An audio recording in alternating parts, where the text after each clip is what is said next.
The dust never settled here. It only moved. Waiting, a clenched fist rose in the trading post yard under a merciless sun, aimed straight at the woman frozen against the weathered wall. No cry, no plea. Only the dry scrape of wind and the long shadow of a blade just drawn from its sheath. From the gate a figure came hard and fast. No shout, no warning. A wrist locked mid-arc. Eyes met. One side carried the silence of a heart sealed shut for 3 long years. The other, the desperation of a man about to lose everything built on lies. The knife hovered between them. Breath stopped. The entire frontier held still, waiting to see which way the next heartbeat would fall. Arizona Territory, 1881. The dust never settled here. It just moved from one place to another, waiting. Taji stood at the edge of the council fire with his arms crossed and his jaw set, and every woman in the band knew that look by now. They had a name for it among themselves. The wall. Because that's what it was. A wall with a face. The matchmakers had tried everything. They brought him Sela first, the chief's own niece. Quick-lawing, sharp-eyed. The kind of woman who could run a household and a husband both, with the same hand, and never break a sweat doing either. She stood across the fire from him one evening, chin up, testing him with a smile that had worked on every other man in the band at one point or another. "They tell me you're difficult," Sela said. "They tell you right. They also tell me you're the finest hunter we have." "That part's true too," she laughed. Easy, confident. "So, a fine hunter. Difficult. What else is there to know about you, Taji?" He looked at her a long moment, long enough that her smile started to falter at the edges. "Nothing you'd want to know," he said. "Not unkind. Just final." He excused himself before the fire burned down another handspan. Sela didn't ask again. They brought him Doba next, a widow twice over, which the elders considered a mark in her favor. Rather than against her, she understood loss. They reasoned of Crest the pot. She wouldn't ask a grieving man for things he couldn't give. They were half right. Doba understood loss well enough. What she didn't understand, what nobody understood, was the particular shape of the thing Taji was protecting. "I'm not asking for love," Doba told him plainly, because she'd earned the right to plain speech twice over by then. "I'm asking for a partner, someone to split the work of living with. That's all a marriage needs to be, some years." It was, Taji thought, probably the most honest offer anyone had made him in 3 years. "I know," he said, "and I still can't. Can't, or won't. Does it matter which?" Doba studied him the way you study a locked door you've already decided not to force. "No," she said finally, "I suppose it doesn't." She thanked him for his honesty, at least, and walked away with more dignity than most of the others managed. They brought him Talena last, and Talena's father made sure everyone within earshot understood exactly what was being offered. The largest herd of horses within 100 miles, a dowry that would have set any other man up as a headman by 35. Talena herself said almost nothing the whole visit. Young, pretty in the untested way of someone who has never once had to fight for anything in her life. She watched Taji with wide, curious eyes, like he was a puzzle she'd been handed and expected to solve by dinner. Taji looked at the horses. Taji looked at the girl. "No," he said, "to both." And he was gone before the sun was fully up the next morning, riding out like the whole conversation was a debt he needed distance from before it could collect on him. 3 years of this. He was good at the thing that mattered most to a band that depended on him. Nobody argued that part. Out on the flats before dawn, tracking a mule deer through brush too thin to hide a rabbit, Taji moved like a man with nowhere else in the world he needed to be. Low, unhurried, reading sign other hunters, walked straight past a bent blade of grass, a print half filled with blown dust, the particular silence of birds that had stopped calling for a reason. He brought down the buck with a single arrow, clean, from a distance that made the 2 younger men trailing him that morning go quiet with something between respect and envy. "How do you do that?" one of them asked, not for the first time. "Patience," Taji said. "You wait until the moment asks less of you than you're afraid it will." It was, though he didn't say this part out loud, the only kind of patience he still trusted himself with. The hunt made sense to him. The hunt had rules, had a shape he could hold in both hands. It was the rest of his life that had stopped making any sense at all 3 years back, and never quite found its way to making sense again. He rode back into camp with more meat than the band needed that week, the way he always did, because bringing back exactly enough had never once occurred to him as sufficient. Women called out thanks as he passed. Children ran alongside his horse for the length of the camp, laughing at nothing in particular the way children do. Taji smiled at all of it, easy and practiced. None of it touched the part of him that mattered. The old women clucked their tongues by the cook fires, working the whole business over the way they worked hides. Back and forth, until it had a shape they could live with. The young men shook their heads at each other and said Taji had gone strange somewhere on the inside, touched by something none of them could name. Because a man of his standing, a man of his years, was supposed to want a wife and sons the way he wanted his next breath. Some said pride. Some said a curse had gotten into him. Nobody said the truth, because nobody knew it. Taji never told them. He let them believe whatever kept them from asking further, because pride was a coat a man could wear in public without anyone trying to peel it off him. Grief invited questions. Grief made people soft-voiced and careful around you, made them watch you sideways, made them wait for you to break in front of them. Pride just made people tired of asking, and tired, Taji could live with. Tired, he could work with. He carried the real reason the way he carried his knife. Close. Hidden, sharp enough to cut him if he ever touched it wrong. And on an ordinary morning at the start of autumn, when the light came in low and gold across the flats, and the grass still held the last green it would hold that year, Taji rode south to a trading post he despised, for reasons that had nothing to do with any woman at all. Powder, lead, a season's worth of hides that needed trading before the cold locked everything down. That was supposed to be the whole of it. Because sometimes the smallest thing in the world walks up to a man holding a tin cup, and he doesn't find out until later that it just rewrote everything he thought he understood about himself. He didn't know that yet. He only knew, hours later, riding home with the cup's coolness still somehow sitting on his tongue, that something in his chest had come loose, something that had been bolted shut a long, long time. To understand why a cup of water could do that to a man like Taji, you have to go back 3 years. You have to go back to Nalin. Nalin.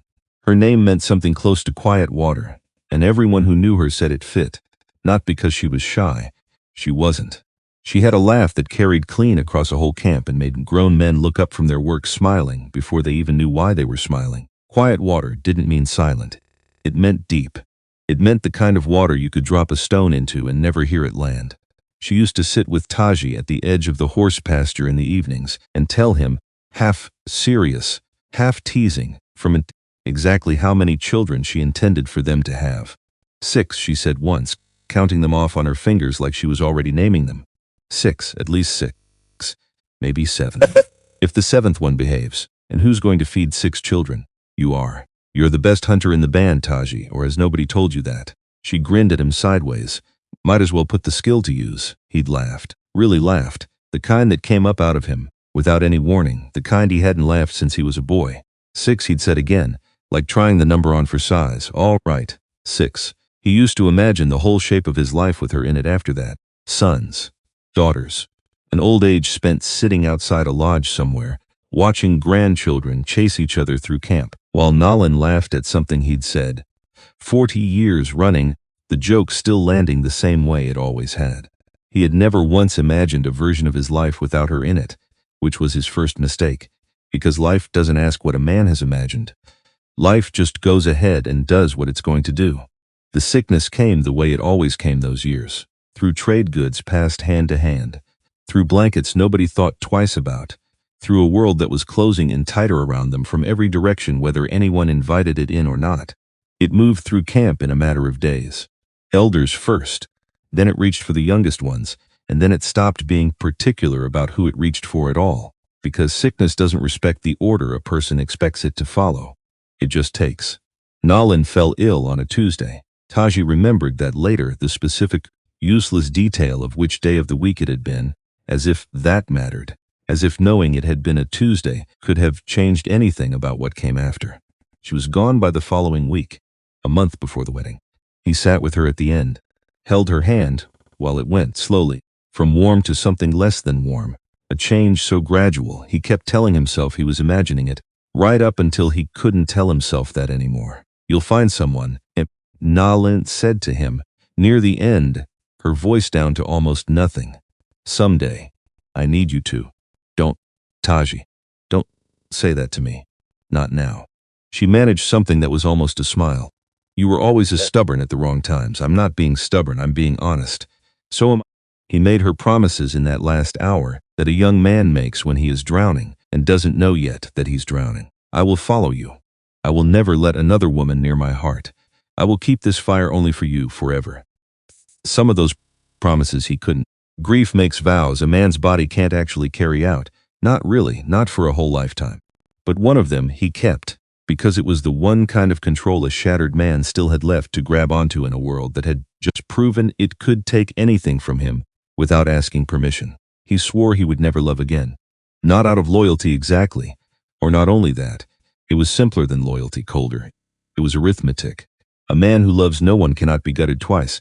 A man behind a wall does not watch anyone else die in his arms. The wall wasn't noble. Taji knew that even at the time, some buried part of him knew it. Grief doesn't make a man brave. It just makes him careful in ways that look like bravery from a distance, if nobody looks too closely. So he built the wall. Stone by stone, refusal by refusal, and for 3 years it held. Every match the elders brought him was a door, and every door led back to the same room. The one with Nalan's hand going cold in his, and 6 children who were never going to be born, and a laugh that had once carried clean across a whole camp, and now only carried inside his own skull. Late at night, when he let his guard down enough to hear it. He wasn't going to walk through another one of those doors. Not for Chief's niece, not for a widow who understood loss better than most. Not for 100 horses. He expected to grow old this way, alone inside a full camp, alone inside himself in a way nobody else could see, because he'd gotten so good at looking whole from the outside that even he sometimes forgot the crack was there. He had made his peace with it, or told himself he had, which is a different thing entirely, though it took him 3 years and a tin cup to learn just how different. The trading post sat where the wagon road crossed the river, low log walls and a stockade fence gone gray with weather, and Taji hated the place the way a man hates something he's forced to need. Every band within 2 days' ride traded there because there was nowhere else. Silas Crane owned it, ran it, and cheated everyone who walked through the gate, and everybody knew it, and nobody could do a thing about it, because that was the arithmetic of 1,881 out here. Crane held the scale. Crane held the prices. Crane held, more and more each season, the terms of who got to eat that winter and who didn't. Taji rode in with a season's worth of hides and the low simmering patience of a man who has done this 100 times and will do it 100 more. He kept his face still. He kept his eyes moving.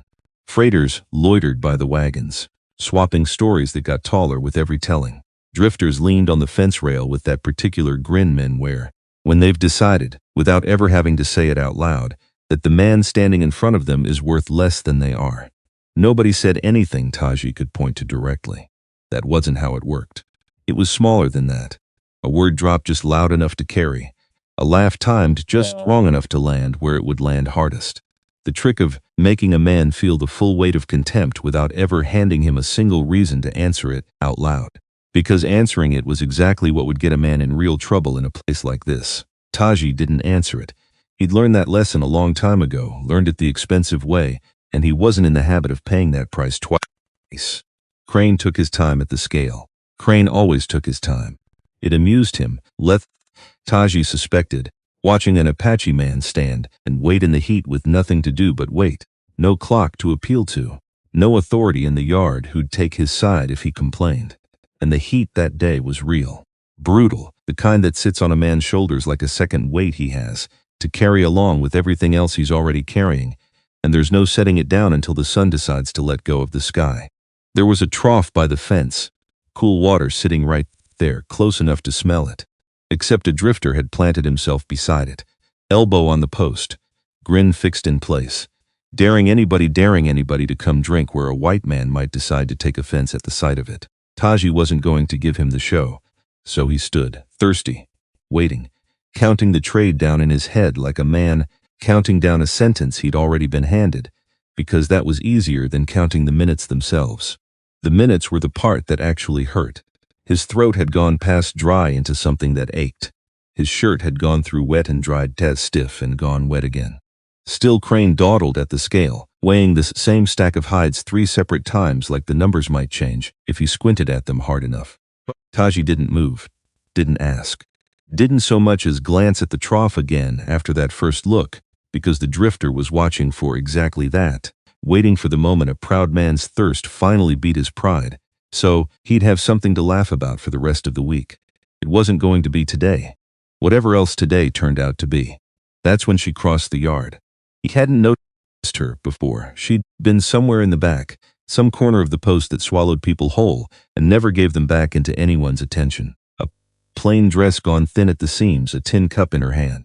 She walked past the grinning drifter, like he was a post driven into the ground, not even a flicker of hesitation in her stride.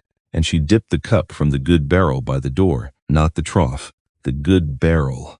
The clean one, and she carried it straight across the yard to Taji. She didn't say anything. She just held it out, like it was nothing. Like offering water to a thirsty man on a hot day was the most ordinary transaction in the whole world. No ceremony to it, no message underneath it. No eyes checking around first to see who might be watching and what it might cost her. Taji took the cup. He drank. And it was. He would think about this later, more times than he wanted to admit, the best water he had ever tasted in his life, which made no sense. It was well water, barrel water. Nothing about the water itself was special. What was special was the manner of it, because if she'd made a show of it, chin lifted, daring the drifter to say something, turning the gesture into a small performance of defiance, Taji would have understood that completely, would have filed it away and ridden on. Performed kindness was cheap and common, and Taji had learned a long time ago how to spot it from 100 yards off. This wasn't that. She'd done it the way you hand a hungry dog a scrap of your own supper. Not out of pity exactly. Out of the simple, unshowy fact that suffering was standing in front of her and she had it in her small power to ease a piece of it, so she had. It cost her something. He saw that too. Saw the drifter mutter low as she passed him by. Saw Crane's scowl darken from the doorway. She paid that cost without flinching, without expecting one thing back. Nobody had shown Taji that kind of kindness in longer than he could remember. He had built a whole armored life around the quiet expectation that nobody ever would again. "Thank you," he said, in English, before she could turn away. It came out rougher than he meant it to. His voice hadn't done anything resembling gratitude in a long time, and it showed in every syllable. She paused. "It's only water," she said. "On a hot day. Anyone would." She said it like she believed it completely, like she had no idea that almost nobody standing in that yard actually would have. Like decency was simply the ground she happened to walk on, rather than a decision she'd had to make and pay for. "Ruth!" Crane's voice cracked across the yard. Sharp, impatient, the particular tone a man uses calling a dog he owns rather than a person he employs. Her eyes dropped. She turned, hurried back inside without another word. And just like that, she was gone, swallowed back into whatever corner of the post had held her before. Ruth. Taji held the name in his chest, like something he'd caught out of the air on instinct and didn't want to let drop. He finished trading, took his usual poor price without arguing, because arguing with Crane was a waste of breath he'd learned long ago to save for things that mattered. He rode north. And the entire ride home he thought about a tin cup. It's nothing, he told himself, somewhere around the second hour of the ride. The flats stretching gold and empty in every direction. A cup of water. Forget it by supper. He did not forget it by supper, that was the trouble. For 3 years he'd kept that wall in careful repair. Checked it the way a man checks fence line after a storm. Patched every weak spot before it could widen into something worse. And now, because of a tin cup, because of 4 plain words, anyone would, said by a woman who apparently, impossibly, actually meant them, there was a crack running clean through the middle of it. And Taji could feel the cold coming in through the gap whether he wanted to feel it or not. He thought about her mending a snare 2 days later, which made no sense. Which he told himself made no sense. Several times, out loud, alone, riding the boundary line of the horse pasture, like saying it out loud enough times might finally make it true. She's a stranger. You spoke 10 words to her. 11. Some traitor part of his mind corrected, and he nearly laughed at himself for counting.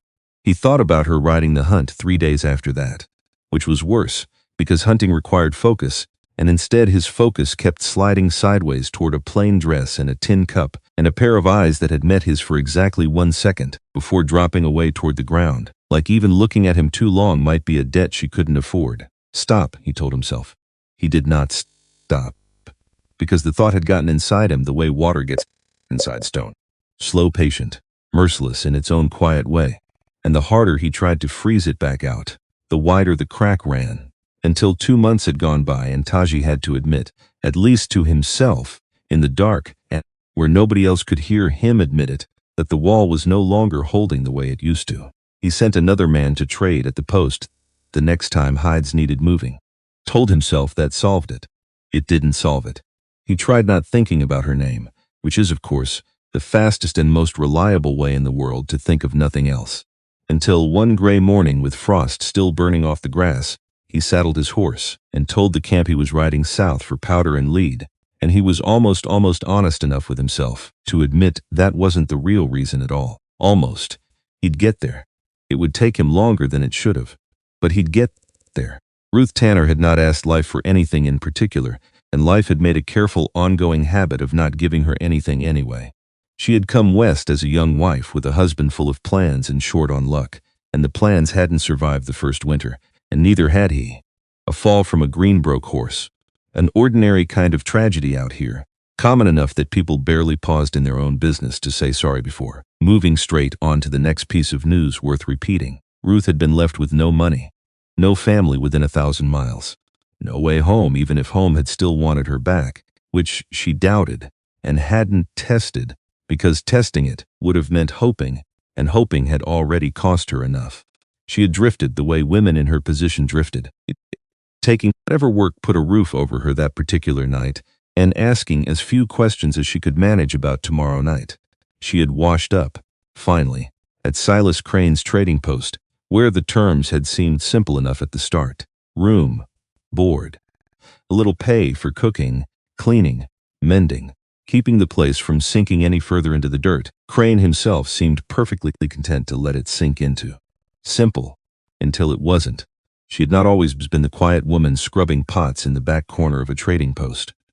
3 years before, Ruth Tanner had been Ruth Ellery, 27 years old, riding west in a wagon with a husband named Daniel, who talked about California the way other men talked about heaven, land of his own, a house with real glass windows, children running through rooms that belonged to nobody but themselves. She had believed every word of it.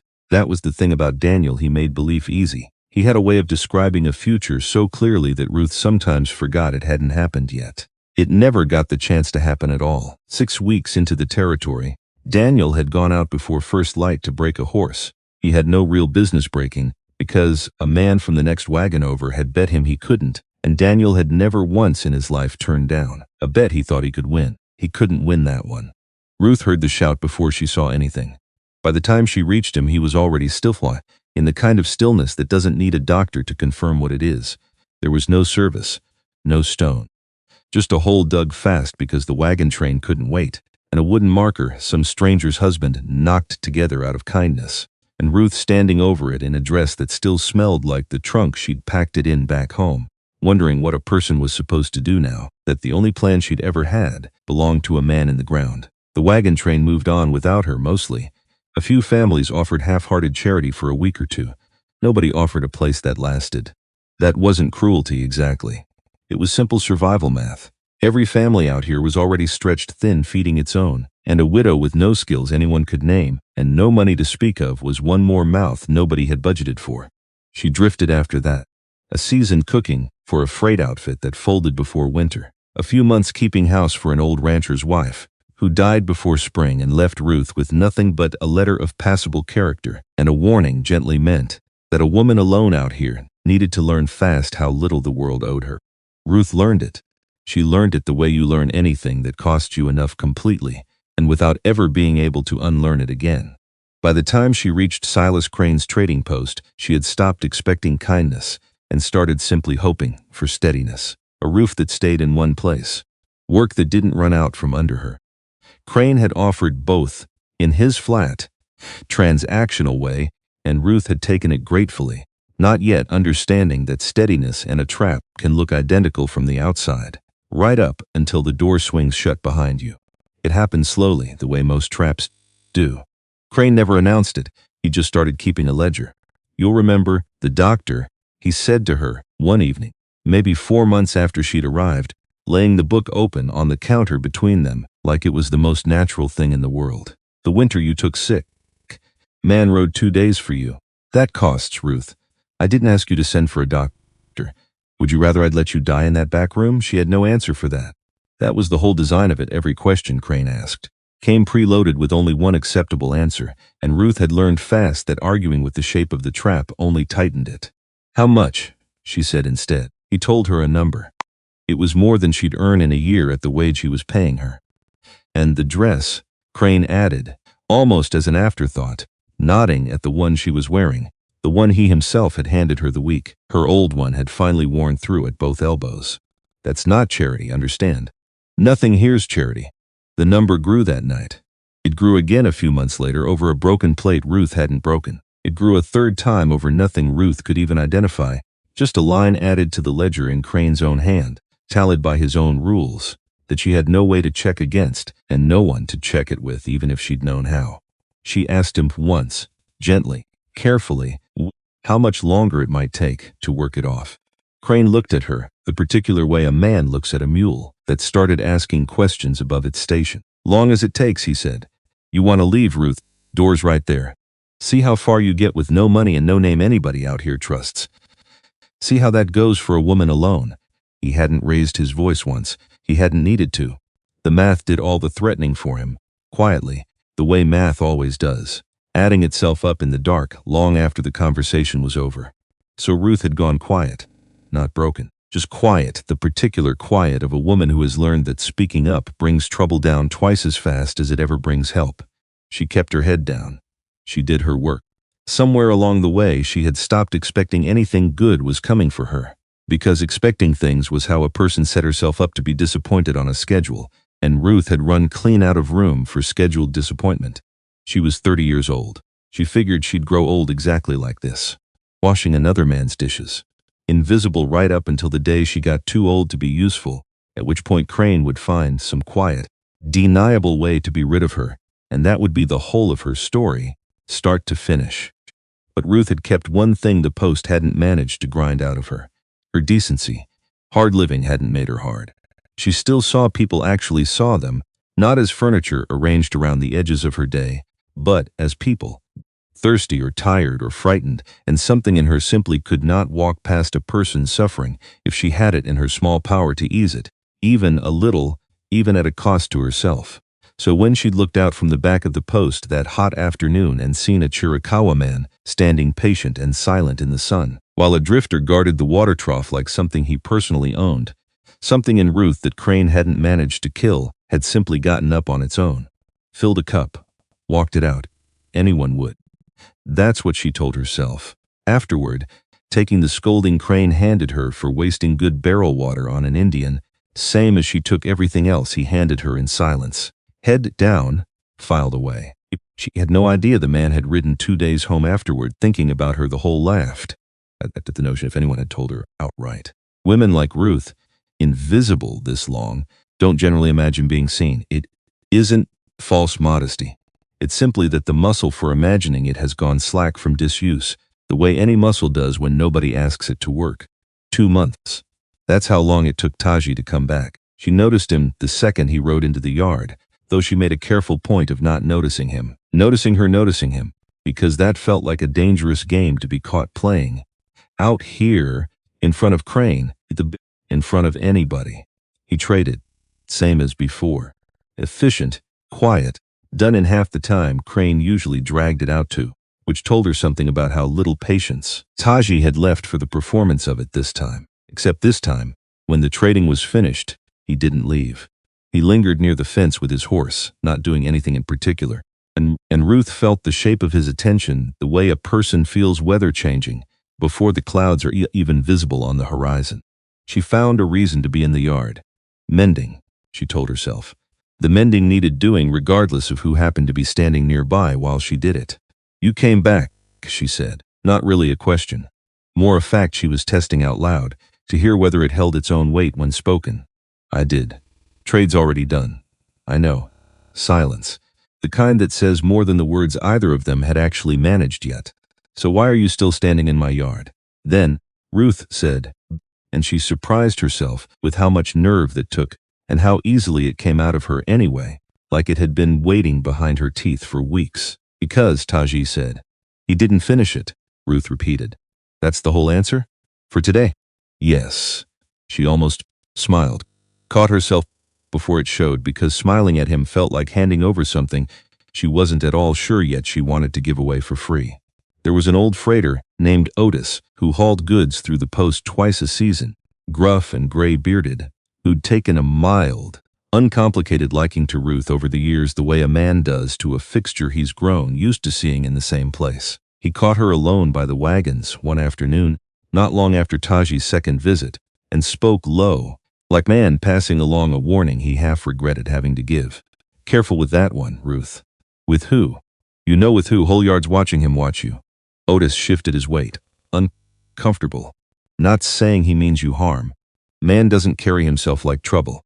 But Crane's the kind that turns anything into leverage if he can find an angle on it. You give him a reason, he'll use it. I haven't given him anything. Doesn't matter what you've given him. Matters what he decides to see. Otis shook his head, already turning back toward his wagon. Just watch yourself. That's all I'm saying. World's hard enough on a woman alone without inviting more of it in. Ruth thanked him for the caution, because it had been offered kindly, and turned it over in her mind the rest of that day, and further still into the night, unable to decide whether he was warning her away from Taji, or warning her about exactly how much power Crane already held over every corner of her life, whether Taji ever came back or not. She suspected, lying awake, it was both.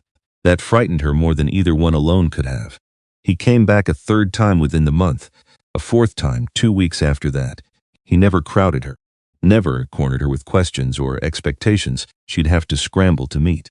He simply arrived, traded his hides at a pace that had nothing whatsoever to do with urgency, and found some reason a fence post that needed nothing done to it, a horse that didn't require nearly as much watering as he gave it to be standing somewhere. Ruth would eventually walk past on her endless circuit of chores, and slowly the way frost gives way under a low winter sun, a few words became a few more. You favor your left hand, Ruth said once, watching him mend a bridle strap. Most men don't. Most men aren't right. That an Apache saying, or just you being difficult? Just me. Figured.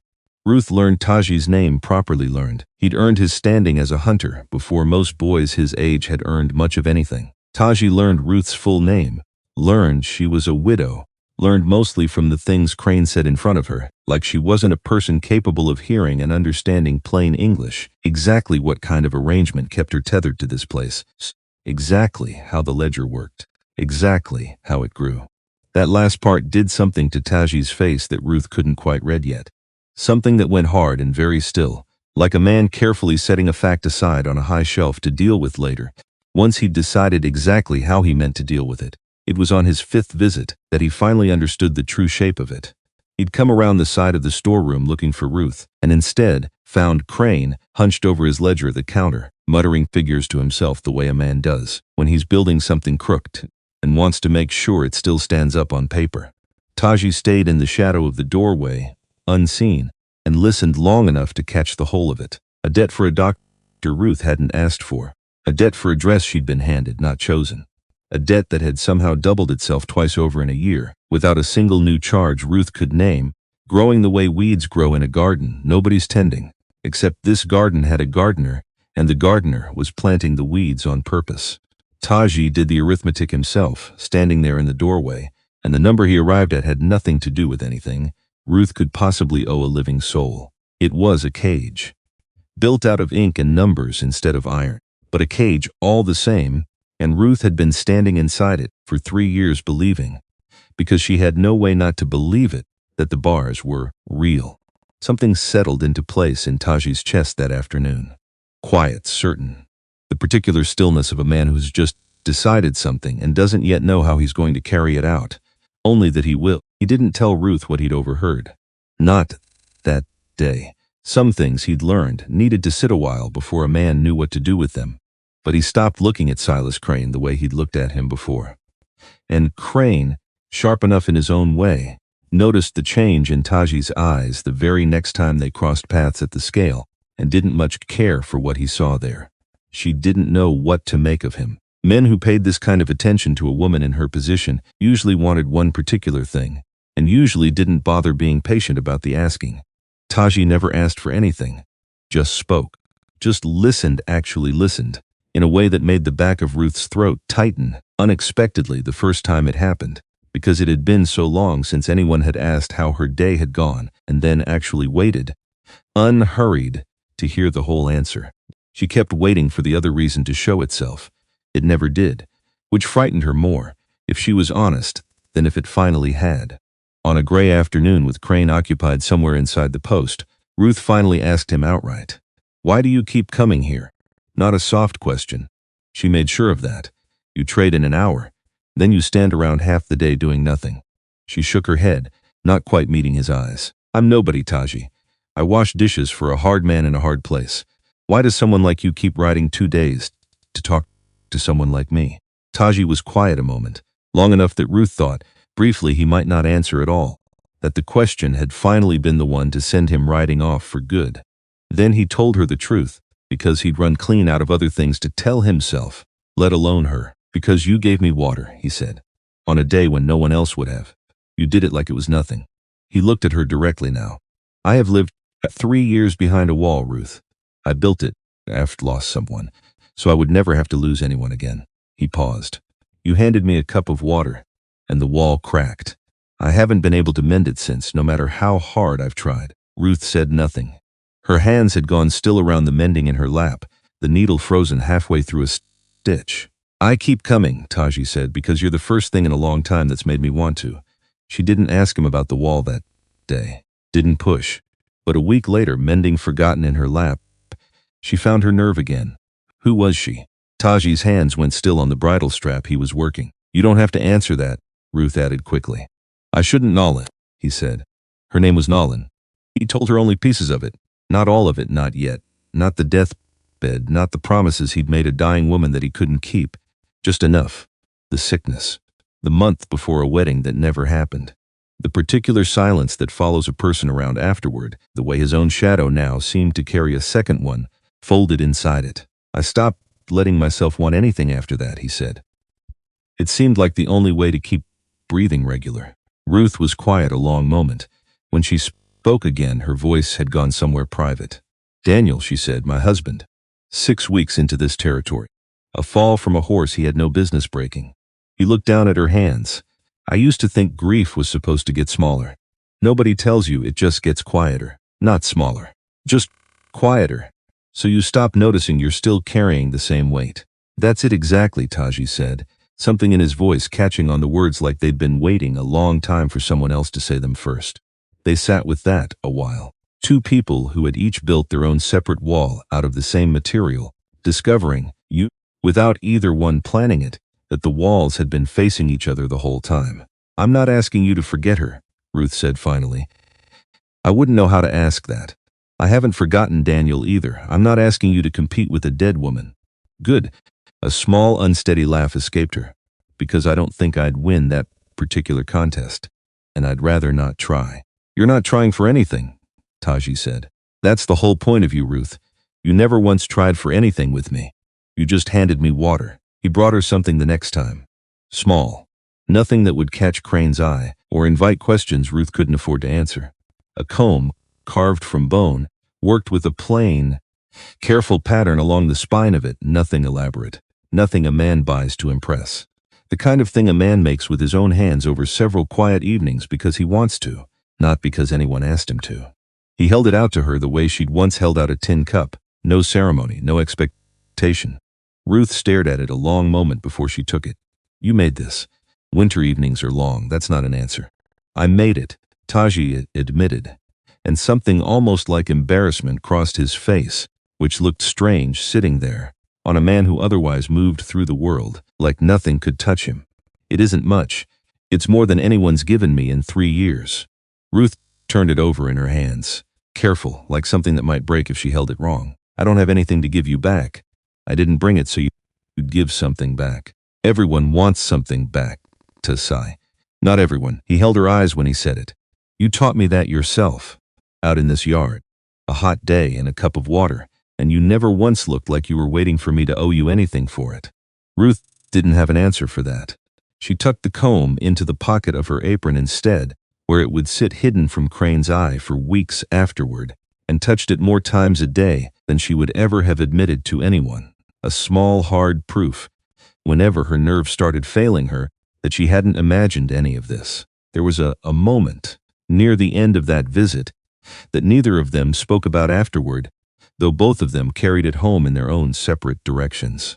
Ruth had reached to hand back the tin cup, an old habit by then, filling it without thinking every time he came, some private ritual neither of them had ever named out loud, and their fingers met around the handle at the same instant, and neither of them pulled away. Not right away. The yard kept moving around them. A wagon creaked somewhere behind the fence. A dog barked twice and gave up. None of it touched the small, suspended second where Taji's hand rested over Ruth's, and Ruth's breath caught somewhere it hadn't caught in 3 years, and the whole wide, complicated, dangerous world outside that cup seemed, for exactly that long, to hold still and let them have it. Then Crane's voice rose somewhere inside the post, calling for something, and the moment broke the way. Moments always eventually break, and Ruth stepped back with her cheeks gone warm and her eyes not quite meeting his. "You should go," she said. Not unkindly. Just true, I know. Neither of them moved for another few seconds anyway. When Taji finally rode out, he didn't look back at the post the way he usually forced himself not to. He looked back once, openly, and Ruth was still standing in the yard watching him go, and she lifted one hand, small, uncertain, the closest thing to a wave either of them had managed yet. He carried that the whole ride home, heavier somehow than the cup of water had been. Or not heavier, just further along. A man doesn't stay in the same place forever once a wall starts coming down. He'd learned that much already. He was about to learn how much further down it still had to go. Word travels. It always does, especially in a place this small, carried on the backs of traders and drifters who had nothing better to gossip about than an Apache warrior who kept riding south for no good reason anyone could name to his face. It reached the band before autumn turned fully to winter, and the band did not like it, refusing every match his own people offered that had been merely maddening. Frustrating enough that most people had stopped raising it directly with Taji at all, having learned it got them nowhere. But this, riding 2 days to a white man's post, courting if that was even the right word for it, a white widow who scrubbed pots for the very trader who cheated their whole band at the scales every single season. The old women were scandalized in the way old women reserve for things they've genuinely never once considered a real possibility. He refused Sella, one of them said by the cook fire, not lowering her voice nearly enough. Sella, of all people. And now this. Maybe the sickness took more from him than we knew. Another said, and there was no unkindness in it. Only worry, the worry of people who'd watched a boy they loved turn into a wall right in front of them and never fully understood why. The younger men muttered among themselves too, working themselves into a version of outrage that most masked how confused they actually were underneath it. Even Bidzil, the chief, a man who had a real fondness for Taji, who had watched him grow from a fast, reckless boy into the steadiest hunter the band possessed, took him aside one evening near the horse pasture and spoke plainly, the way an old friend speaks when he's earned the right to. "You refused my own niece," Bidzil said. "You refused women of our blood. Women who would have brought ties, brought honor, brought strong sons to stand beside you through hard winters." He let that sit a moment, the fire popping between them. "There's more sitting on us than your marriage prospects, Taji. Though I know you've heard little else from anyone in this camp lately." Bidzil's voice dropped lower. "The agent rode through here again last week while you were away, asking questions about who's trading what, who's drinking, who's causing trouble worth reporting up the line. He's building a case. I can feel it the way you feel weather coming. One bad season, one bad incident, and he'll have all the reason he needs to move us onto reservation land whether any of us agree to it or not. I've heard the talk. Then you understand why I can't have my best hunter tangled up in trouble at that post right now. Whatever this is with the widow, it can't become the spark that burns the rest of us down with it." "It won't," Taji said, though even as he said it, some part of him wasn't entirely sure he could promise that. Not with Crane's temper the way it was. Not with Yiska's secret sitting unresolved between them like a coal nobody had stamped out yet. "See that it doesn't. And now you ride 2 days to chase a woman who owns nothing, who washes another man's pots for scraps. Explain it to me, Taji, because the people are asking, and I have no answer left to give them." Taji tried. It was hard, because the thing wasn't built out of reasons in the first place. It was built out of something sitting underneath reasons, older than reasons, The kind of thing a man can feel in his chest for years before he ever finds words that fit it. You already know why, he said finally. You stood at Nolan's burial same as I did. You watched what came after. Every match you ever brought me, I turned away because saying yes felt like standing at that grave a second time. I never had the courage to say that plainly to anyone, not even to myself most days. He looked down at his own hands. I called it pride when the people asked. It was never pride, Bidzil. It was fear wearing pride's coat because pride doesn't invite the same questions. Bidzil watched him a long time. He had buried people too in his own years, though he'd never had to say so out loud to anyone. He knew something about walls. The people won't accept this easily, Bidzil said at last. Some may never accept it at all. A white woman in this camp and one with nothing, when you could have had our own, that will be harder than you think, Taji. Harder than you can plan for. I know, Taji said. I've already lived the other way. Safe. Convenient. Empty. He shook his head slowly. I'd rather have something hard that's real than something easy that's empty. That's the whole of it. I can't make my heart want what's convenient. It wants what it wants, and I'm tired of arguing with it. Bidzil said nothing more that night. But he didn't forbid it either. And out here, from a Chief N, that silence counted for something close to permission. Not everyone was willing to leave it at silence. Litsa was old enough to have known Taji's mother, old enough that nobody in camp corrected her when she said whatever she pleased, and she cornered Taji by the horse pasture 2 mornings later, with her arms folded and her chin set like a woman spoiling for exactly the fight she was about to start. You'll bring shame on your father's name, she said, without any greeting. First, a white woman. From that post, everyone knows what that post is. You don't know her. I don't need to know her. I know what she is. She's a widow who works for a man who cheats every family in this band at the scales, and still finds it in her to hand a stranger water when nobody else would. That's what she is. Taji's voice stayed level, but something underneath it had gone hard as riverstone. Tell me again what shame looks like, Litsa. I'd like to hear you say it plain. Litsa's mouth thinned. She hadn't expected the ground to shift under her like that. You refuse Sela, she said instead, retreating to familiar territory. Sela, I know what Sela would have brought me. Horses. Ties. A place at the fire nobody would ever question. He shook his head slowly. None of that fills the thing that's empty in me, old mother. I tried imagining it for 3 years. It doesn't fill it. And this woman does? I don't know yet, Taji admitted, and something in the admission seemed to cost him more than the argument had. But she's the first thing that's made me want to find out. Litsa studied him a long moment, the fight going out of her slowly, replaced by something closer to worry than judgment. Your mother would have worried for you, she said finally, quieter now. Not because of the woman, because of the wall you built. She'd have wanted it torn down a long time before this. However, it happened.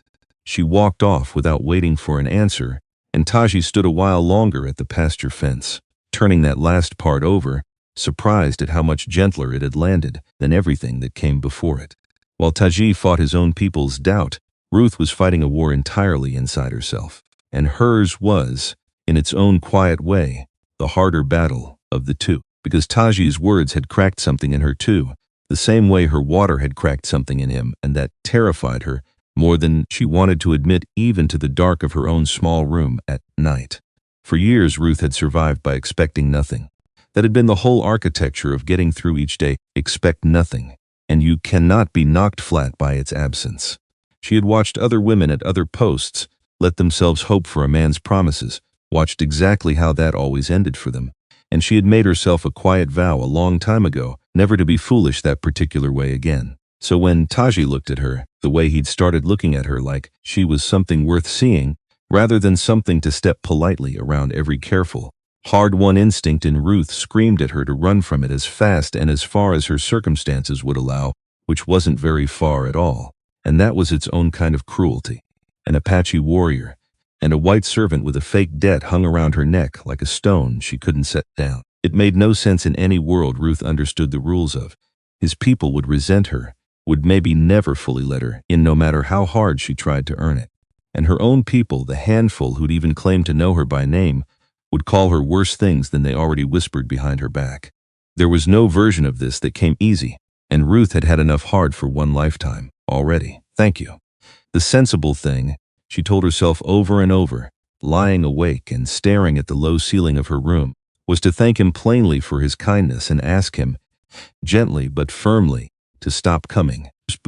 Go back to being invisible. It was quieter there. Safer. Nobody could break a heart she'd carefully, deliberately stopped using years ago. She had the words ready more than once. She practiced them, the cost. Some nights, alone in her small room, whispering them to the dark like a woman rehearsing a part in a play she didn't want to perform. Thank you for your kindness, Taji. I think it's best you stop coming. Simple. Clean. The kind of sentence that would end things quickly, before they had the chance to end her instead. She never quite got the chance to say them out loud, and if she was honest with herself, which she tried to be, even when honesty cost her, she wasn't sure the chance was the only thing missing. Something always stopped her right at the edge of saying it. Some small stubborn thing that had survived every hard year she'd lived through. The same thing that had walked a cup of water across a dusty yard without being asked to. She couldn't yet name what that something was. It had a shape uncomfortably close to hope. And hope, Ruth had learned a long time ago, was the most expensive thing a woman in her position could ever let herself want. She wanted it anyway. That was the part that frightened her most of all. Crane noticed the visits too. Of course he did. Crane noticed everything that might eventually cost him something. He caught Ruth alone in the storeroom one evening, counting flour sacks that didn't need counting, and he leaned in the doorway with his arms crossed in a way that filled the whole frame of it. That Indian's here a lot lately. He trades here. Same as anybody. He trades here for an hour. Then he stands around the rest of the day looking at you like you're something he's fixing to buy. Crane's mouth curled, not quite a smile. That true, Ruth? He making you an offer? No. Because you understand what you are to this post. What you owe here. That debt doesn't walk off just because some buck's taken a shine to you. Ruth kept her eyes on the flour sacks. Kept her voice level, though it cost her something to keep it that way. I haven't forgotten what I owe. See that you don't. Crane pushed off the doorframe, unhurried, the way a man moves when he already believes he's won whatever conversation he's just had. A man like that gets ideas above his place. It doesn't end well for him. Wouldn't want that on your conscience, on top of everything else you're already carrying. He left it hanging there, the threat wrapped soft enough to deny later, if anyone ever asked him to account for it. Ruth stood alone in the storeroom, a long while after he'd gone, one hand flat against a flour sack, breathing slow, trying to decide whether what she'd just heard was a warning about Taji's safety or her own. She suspected, in the end, it had been both at once, which was somehow worse than either one alone. It was Yiska who noticed first that something in the band's world had shifted, though not in the way anyone might have expected, and not in a way he told anyone about right away. They had not always stood on opposite sides of an invisible line. Neither of them had drawn on purpose.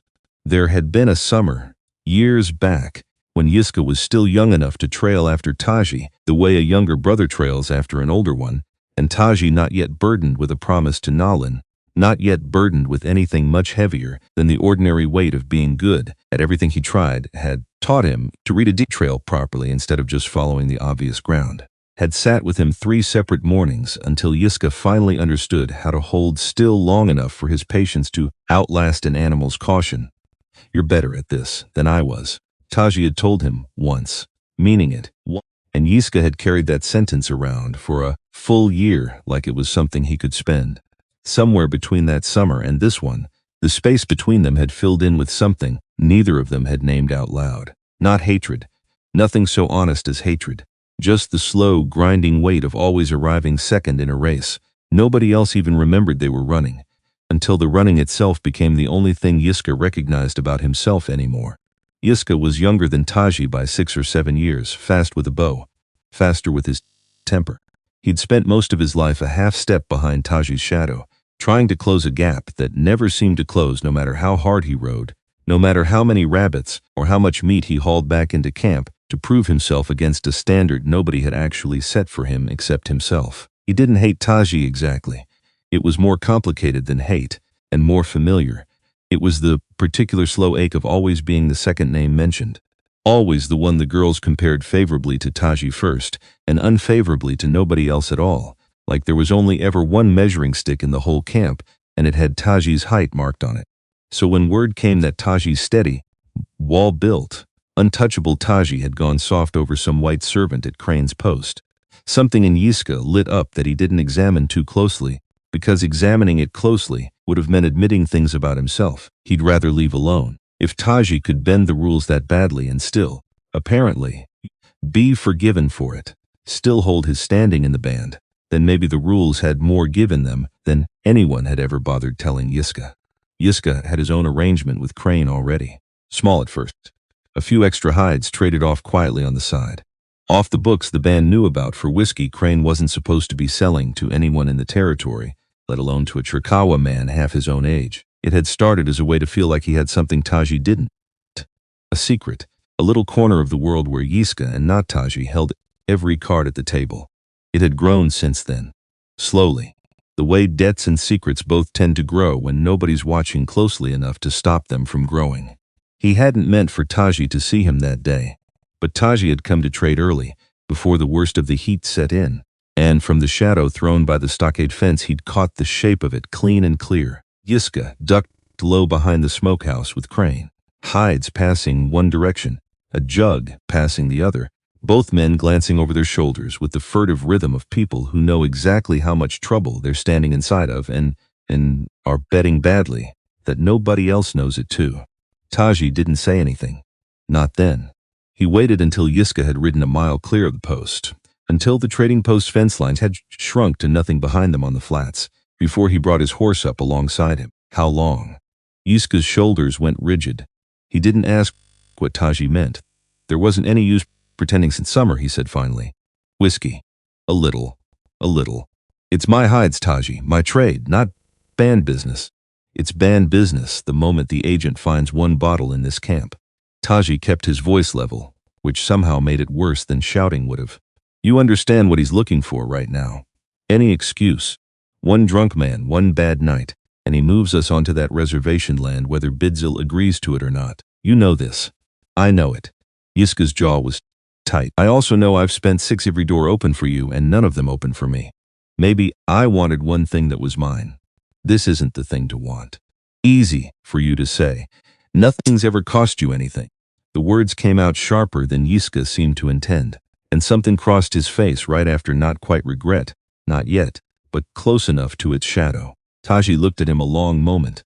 He thought about Nalin, about 3 years behind a wall, about exactly how wrong Yiska was, and how little use there was in saying so out loud to a man who'd already decided what Taji's life looked like from the outside. Stop, Taji said instead. Before it stops for you in a way you don't get to choose. Yiska didn't answer.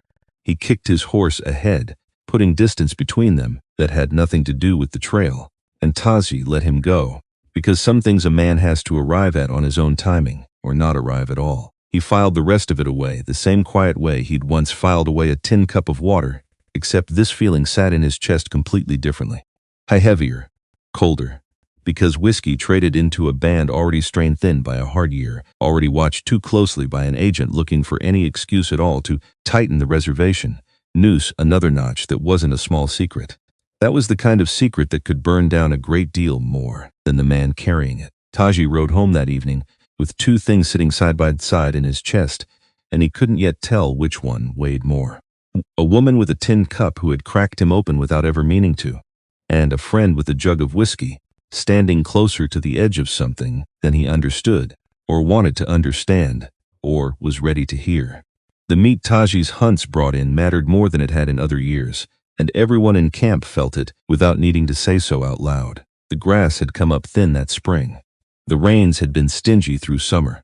Bidzil had already sent word twice to the agent's office, asking for the rations promised under the old agreements, and twice the answer had come back slow and smaller than promised, and wrapped in language that meant less than it appeared to mean. Winter was going to be hard this year. Everyone could feel it coming the way you feel a fever building before it breaks, which was exactly why a careless secret like Yiska's whiskey, or a careless scandal like a warrior courting a white servant at a cheating trader's post, carried more weight now than either one might have carried in an easier season. There was less room this year for anything that gave an agent looking for an excuse the excuse he wanted. Nobody said that to Taji directly. Beyond what Bidzil had already told him, nobody needed to. He could see it in the thinner faces around the cook fires, in the careful way meat got portioned out now, compared to years past. in the heaviness that settled over camp on the evenings, when Bidzil came back from another meeting with the agent's men, looking older than he had that morning. Autumn deepened.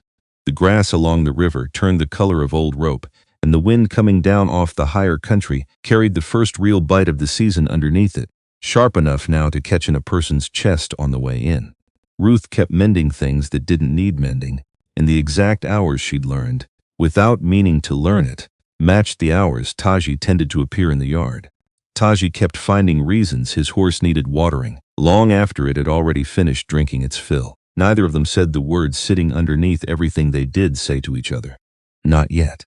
It sat there anyway, patient, the way water sits patient behind a crack in a stone wall, waiting for exactly the right pressure to finish a job it had already quietly started. Crane watched all of it from the doorway with narrowing eyes and a debt ledger he kept adjusting in ways that had less and less to do with anything Ruth had actually spent and more to do with the growing, ugly instinct that something he considered his was slipping loose of the numbers he'd built to hold it. Bidzil watched from camp, worried in the specific way a leader worries when he can see a storm gathering on the horizon and doesn't yet know exactly which direction it's going to break when it finally does.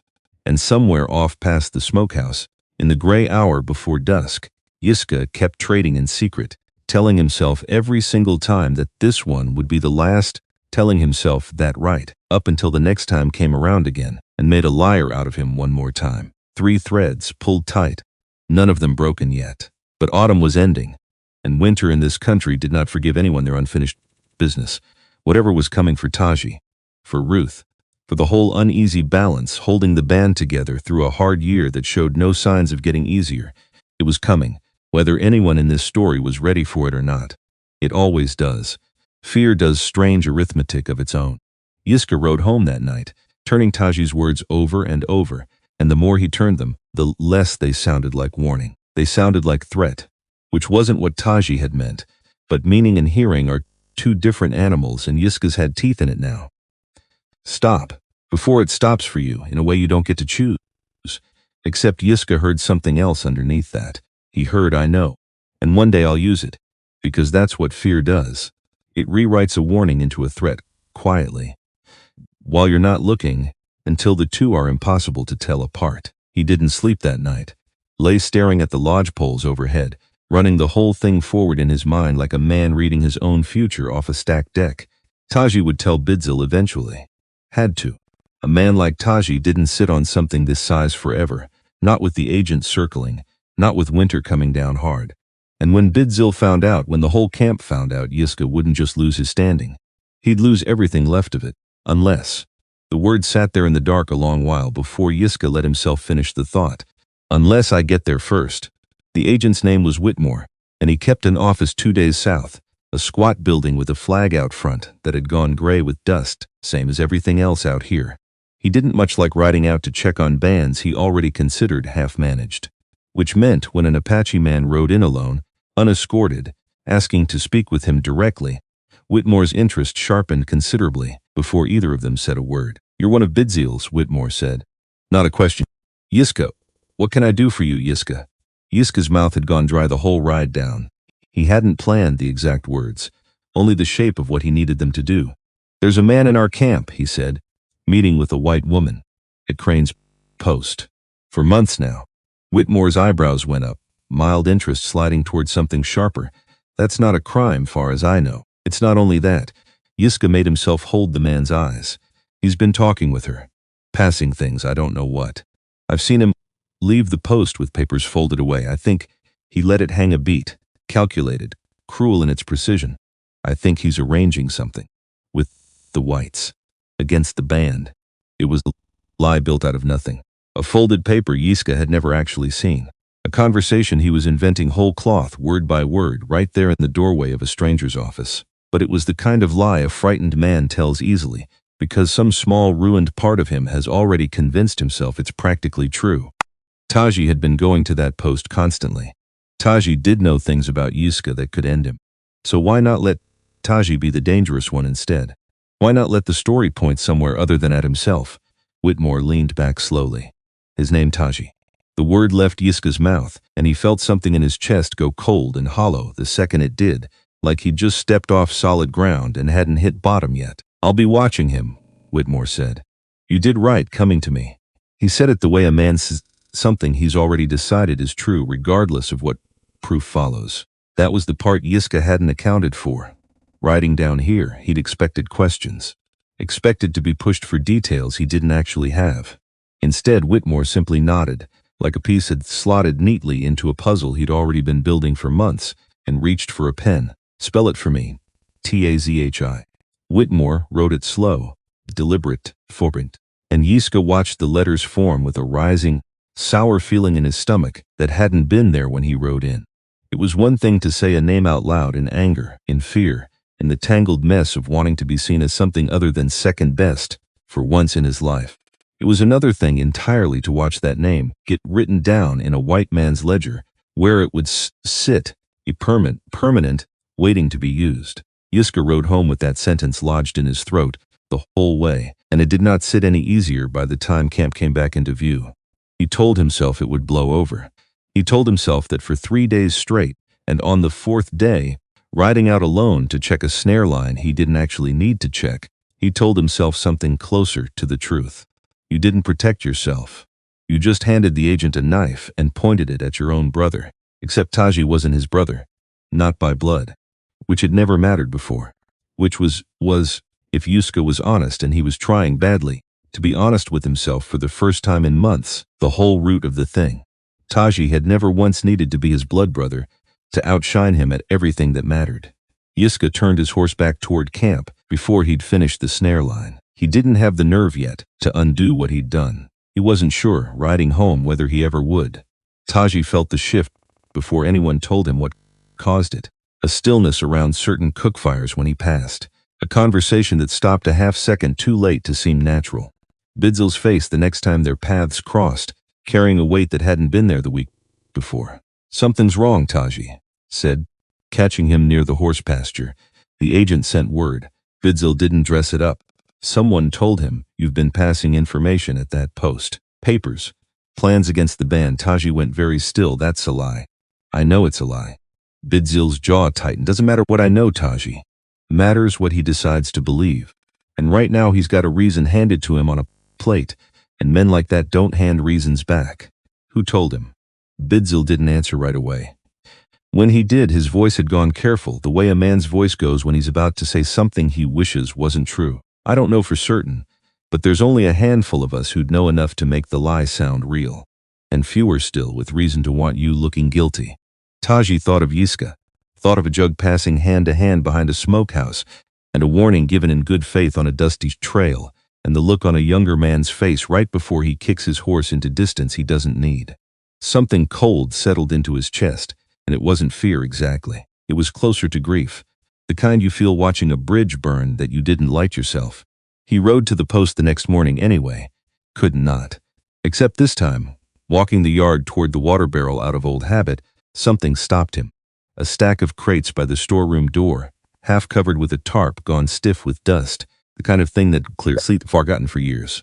An old marking on the wood, faded near past reading, except not quite past it. Taji crouched, traced the burned lettering with 2 fingers. "You won't find much use in those," a voice said behind him. He turned. Otis, the old freighter, leaning on his own wagon a few yards off, watching Taji's hand on the crate with an expression that had gone suddenly careful. "You know this, Mark." "I know it." Otis's jaw worked a moment before he went on, like he was deciding how much of an old story was still his to tell. "Fellow who ran this post before Crane bought him out. Ran it cheap and mean. Bought up whatever came through damaged. Sold it on anyway. Never asked too many questions about what damaged meant. Exactly. Made himself a tidy profit doing it, right up until he sold out and moved on to easier country." "What was in the crates?" "Otis. Blankets mostly. Government issue meant for handing out proper, came off a bad shipment, is what I always heard. Water damage, mold, something in the weave that shouldn't have been there. He sold them anyway, half price. Nobody official ever came around asking why." Taji's hand had gone still on the crate. "What year?" "Otis named it. Said it plain, without knowing what it would do once it landed, and Taji felt the ground shift under the words the way a man feels a wagon wheel drop into a rut he didn't see coming. A trader's mark he recognized now for what it was. He'd heard the name once, years back, spat out on the ground by his own father with more contempt than Taiji. Young at the time, had understood the reason for. He understood it now. The winter that took Nolan, his hands had gone unsteady on the crate before he even understood why. He sat with it a long while, alone by the river on the ride home, unable to make himself move any further north than that. It could be nothing, he told himself. Old blankets, old trader, proves nothing. Except it proved enough. Enough to sit in his stomach like a stone swallowed whole, because sickness doesn't just arrive out of the air on its own schedule. Sickness rides in on something, on someone's careless, greedy shortcut, on a crate nobody thought worth tracking once she changed hands. Which meant somewhere in the chain that ended at Nolan's cold hand in his, there was a man who had made a choice, had looked at damaged goods and calculated a profit anyway, and shipped them out regardless, and never once had to sit at a deathbed to pay for that calculation himself. Taji's whole body wanted an answer for that, wanted a name to stand in front of and demand accounting from. Except the man was gone, sold the post years back, vanished into whatever comfortable life his profit had bought him, somewhere far off, where Taji's grief couldn't reach him. There was no revenge waiting at the end of this.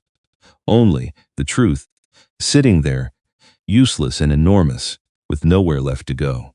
A warrior's code doesn't bend for a dead man's ghost, he told himself, over and over, the whole ride home. There's no honor in hunting a debt that can't be collected. He almost believed it by the time camp came into view. Almost. Except then the anger would surge back up out of nowhere. Hours later, mending a bowstring that didn't need mending, and Taji would have to set the work down and breathe through it like a man riding out a fever. Because he kept picturing it. The trader counting coins, not once glancing up to imagine whose winter those blankets might poison, not once picturing a woman named Nolan laughing at the edge of a horse pasture, promising 6 children, maybe 7 if the 7th behaved. He never had to sit at her deathbed, Taji thought, the same thought circling back on itself like a dog worrying a wound. He never had to hold her hand while it went cold. He just counted his coins and moved on to easier country, until the anger burned itself down to something quieter. Something closer to exhaustion than peace, but close enough that Taji could finally lie down that night, without his hands curling into fists against his own knees. He didn't tell Ruth what he'd found. Not yet. Some griefs needed carrying alone a while, before a man could set them down in front of someone else without the weight of them crushing whatever he set them on. Winter tightened its grip that week, and so did everything else. Ruth felt it too, though she couldn't have named the shape of it. Crane had gone quieter since the day Taji caught him muttering over his ledger, and quiet, can't, coming from a man like Crane, was never a good sign. He watched her more, now. Found small reasons to stand too close, to bring up her debt in conversations that had nothing to do with money, like he was reminding himself, out loud, exactly how much he still owned of her. "You've been slow with the mending," he said one morning, though the mending was done same as always. "I haven't been slow, I say. You have." He let that sit, testing her, the way he tested everything before deciding how hard to push. "Debt like yours, Ruth. A man starts to wonder if he's getting his money's worth anymore." She said nothing. Saying nothing had kept her safe for 3 years. She wasn't about to abandon the strategy now, not with something dangerous moving behind Crane's eyes that she didn't yet have a name for. She should have listened to that feeling more closely. It was trying to warn her. Taji rode south again, couldn't stay away, wall or no wall, agent or no agent, and found the post yard tents in a way that had nothing to do with weather. He found Ruth first, or rather he heard her, before he saw her. Crane's voice raised, cracking across the yard the way it had never cracked in front of Taji before. Something about a debt. Something about a broken crock, an accident so small it shouldn't have mattered to anyone. Taji came around the corner of the storeroom in time to see Crane's hand come up. Time did something strange in that half-second, slowed down and sped up at once. Because there wasn't a decision to make, not really, his body was already moving before his mind finished catching up to what it was moving toward. He crossed the yard fast, caught Crane's wrist mid-swing, held it. "You will not," Taji said, very quiet. "Raise your hand to her." Crane's face went through 3 colors in the space of a breath. Red, then pale, then something uglier underneath both. "Get your hands off me." "Not until you understand me." Taji didn't raise his voice. Didn't need to. Not today. Not ever again. Every part of him wanted to close that fist. Wanted to finish what his hand had already started without his permission. He could feel it. The old hunter's instinct. The same steadiness that dropped a buck clean from 60 yards. Aimed now at a different kind of target entirely. Don't, he told himself. That's all it takes. One strike and Bidzel's warning comes true. One strike and the whole band pays for what your hand decides to do in the next half second. He let Crane's wrist go instead. Step back. She's worth more than this whole place, Taji said. You never once saw that. I saw it with a cup of water. I'm telling you now, to your face. Touch her again, and there won't be a wrist left for you to raise anything with. Crane backed away, all his bluster gone slack, rubbing his wrist like it had been branded. He didn't say another word. He didn't need to. Taji could already see the calculation running behind his eyes, fast and mean, looking for the angle he'd use to turn this around. Ruth stood frozen through the whole of it, one hand pressed flat against her own chest like she was holding something in that wanted out. You shouldn't have done that, she said, once Crane had gone. Should I have watched instead? You don't understand what he can do, what he'll say happened here. Her voice shook, not from what had almost happened to her, but from what she could already see coming for him. Taji, please, you have to go now. Before Ruth, I mean it. Go, he looked at her a long moment. Read the fear underneath the order. Understood it wasn't really about him leaving at all.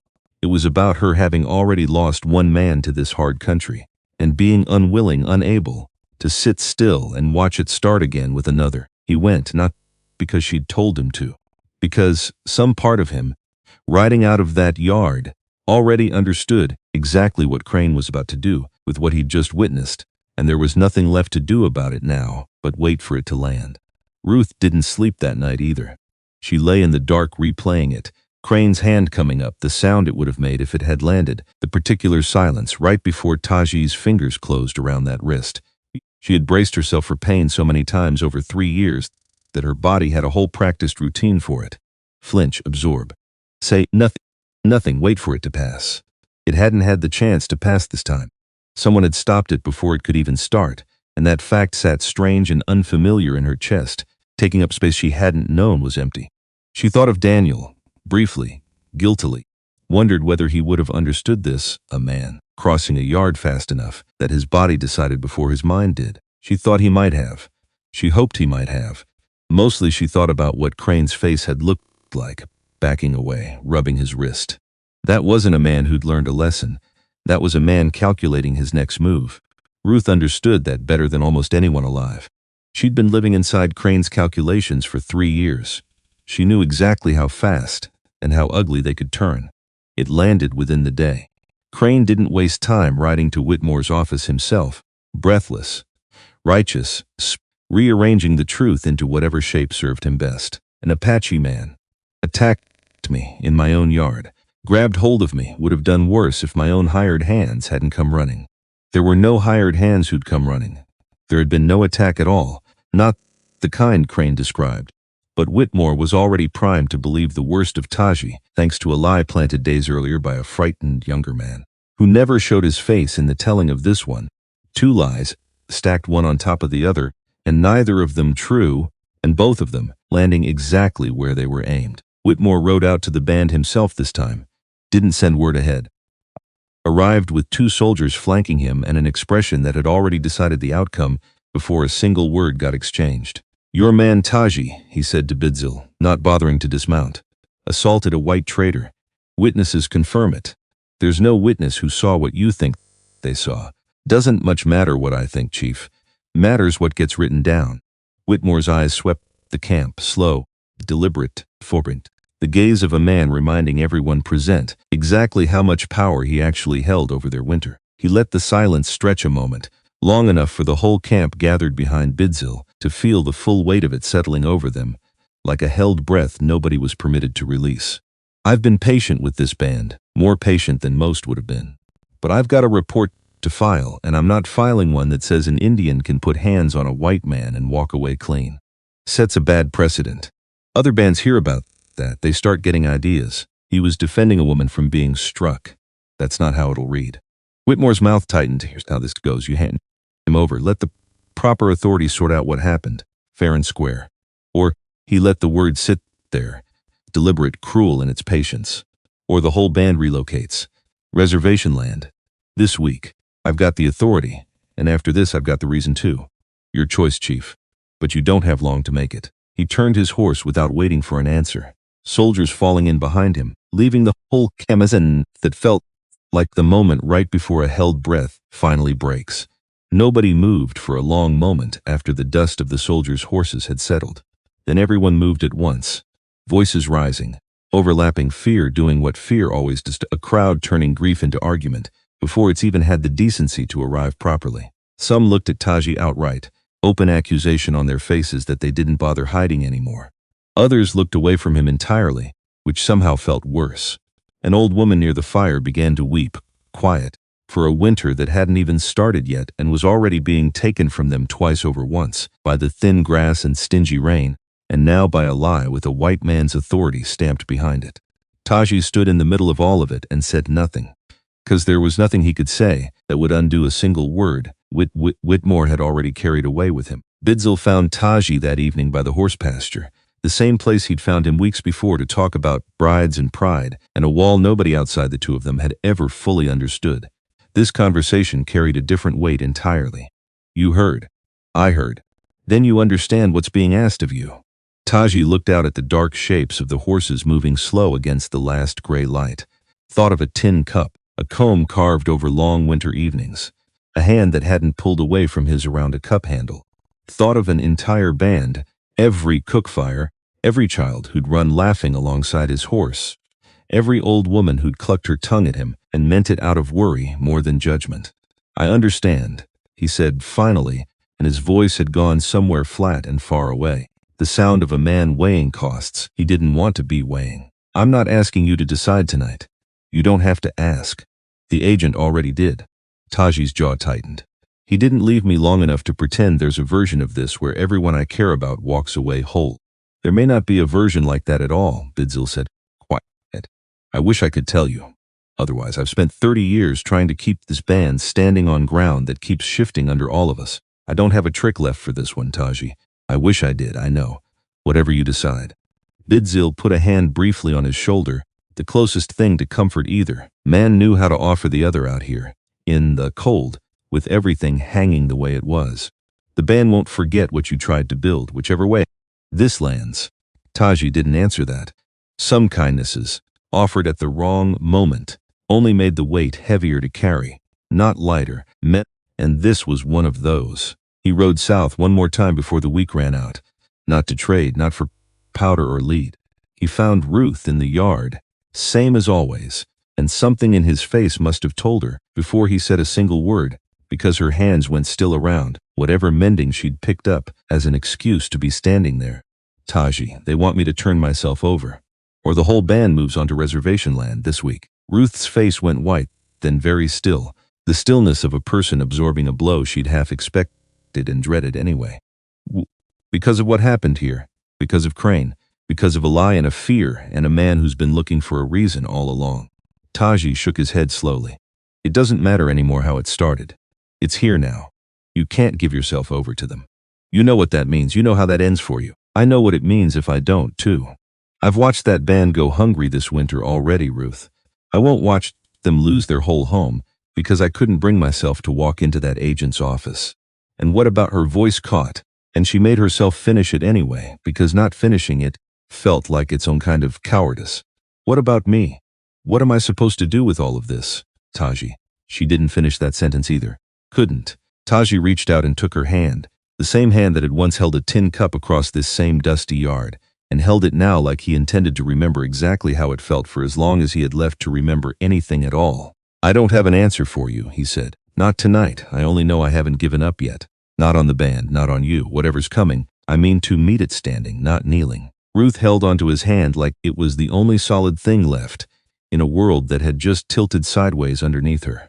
Neither of them said anything else for a long while. There wasn't anything left worth saying that the silence between them wasn't already saying better. Back at camp that same night, past the last lodge, past the last dying cook fire, Yuska stood alone in shadow near the horse pasture fence, close enough to have overheard Taji and Bidzil's conversation. Earlier that evening, close enough to understand exactly what his fear had set in motion. He didn't step forward, not yet. He stood there instead, in the cold, watching the shape of the man he'd tried to bury under a lie. Now standing at the edge of losing everything because of it, and something in Yiska's chest cracked open in a way that had nothing to do with pride at all. He took one step toward the pasture fence, opened his mouth, closed it again. Tell him now, he thought. Walk over there and tell him what you did before it costs him everything. Except his feet wouldn't move the rest of the way. Because telling Taji meant telling Bidzil, and telling Bidzil meant the whole camp would know, by morning, exactly whose fear had lit this fire under all of them. Coward, he told himself, and the word landed harder than anything Litsa or the old women had ever said about Taji's choices, because at least Taji's choices had cost only himself something. Yiska's was about to cost an entire band its home. He turned and walked back toward his own lodge instead, each step feeling heavier than the last. Like the ground itself had started disagreeing with him. It was too late that night to fix it. He wasn't sure, standing there in the dark, whether it would ever be early enough again. Morning came gray and slow, the way mornings do when everyone under a sky is dreading what the day intends to ask of them. Taji hadn't slept, lay awake most of the night, running the whole thing forward in his mind, the way he used to run a hunt forward, before first light every branch of it, every place it could go wrong, every place a man's nerve might fail him at exactly the wrong moment. You could run, some small, ugly voice in him whispered, somewhere past midnight. Take Ruth, ride further than any agent's reach. Let the band fend for itself the way bands have had to fend before. He hated that voice, hated it enough that he sat up in the dark just to get away from it, as if distance from his own bedroll could put distance between himself and his own thoughts. Except the voice wasn't wrong that running was possible. It was only wrong about what kind of man Taji intended to be afterward if he chose it. He dressed in silence before the sun was fully up, checked his knife, checked it again, though there was nothing wrong with it the first time, because his hands needed something to do besides shake. He found Bidzil already waiting outside his lodge. You don't have to ride in alone, Bidzil said. I do, though. Taji swung up onto his horse. If I bring men with me, it looks like defiance. I need it to look like the opposite, and if it doesn't go the way you're hoping. Taji looked out past the pasture fence, toward the flats, toward the 2-day ride that stood between this moment and whatever waited for him at the end of it. Then at least the band still has its home, he said. That's the whole of the arithmetic, Bidzil. It was always going to come down to that. He kicked his horse forward before either of them had to find more words for something that didn't have any good ones left. The ride south stretched long and gray, and Taji let his mind wander places it hadn't wandered in a long while. Nalin, once, briefly, the memory arriving gentler than it used to, softened somehow by everything that had happened since. Ruth, more often, her face steady in his mind, the way a compass needle stays, steady no matter which direction the rest of the world happens to be spinning. Whatever happens today, he told himself, somewhere around the first hour, you chose this. Nobody put a knife to your back and marched you toward it. You chose it because the alternative was watching people you love pay a debt that was never rightfully theirs. It didn't make the road any shorter, but it steadied his hands on the reins, which was, that morning, one worth almost as much. He didn't get half a mile. Taji. Yuska's voice, cracked and urgent, coming up fast behind him on a horse, pushed harder than the morning cold should have allowed. Taji reined in, turned. You shouldn't be out here. I need Yiska's chest was heaving from the ride or from something else Tay couldn't yet tell. I need to tell you something. Before you go any further. Before it's too late for it to matter. Say it then. It was me. The words came out of Yiska all at once, like a dam finally giving way after holding back more than it was built for. I told the agent you were passing information. About the papers, about plotting against the band. I made all of it up. Every word. Because I was scared he'd find out about the whiskey, and I thought he shook his head, disgusted with himself in a way that didn't need any help from Taji to feel complete. I thought if I pointed him somewhere else first, it would keep me safe.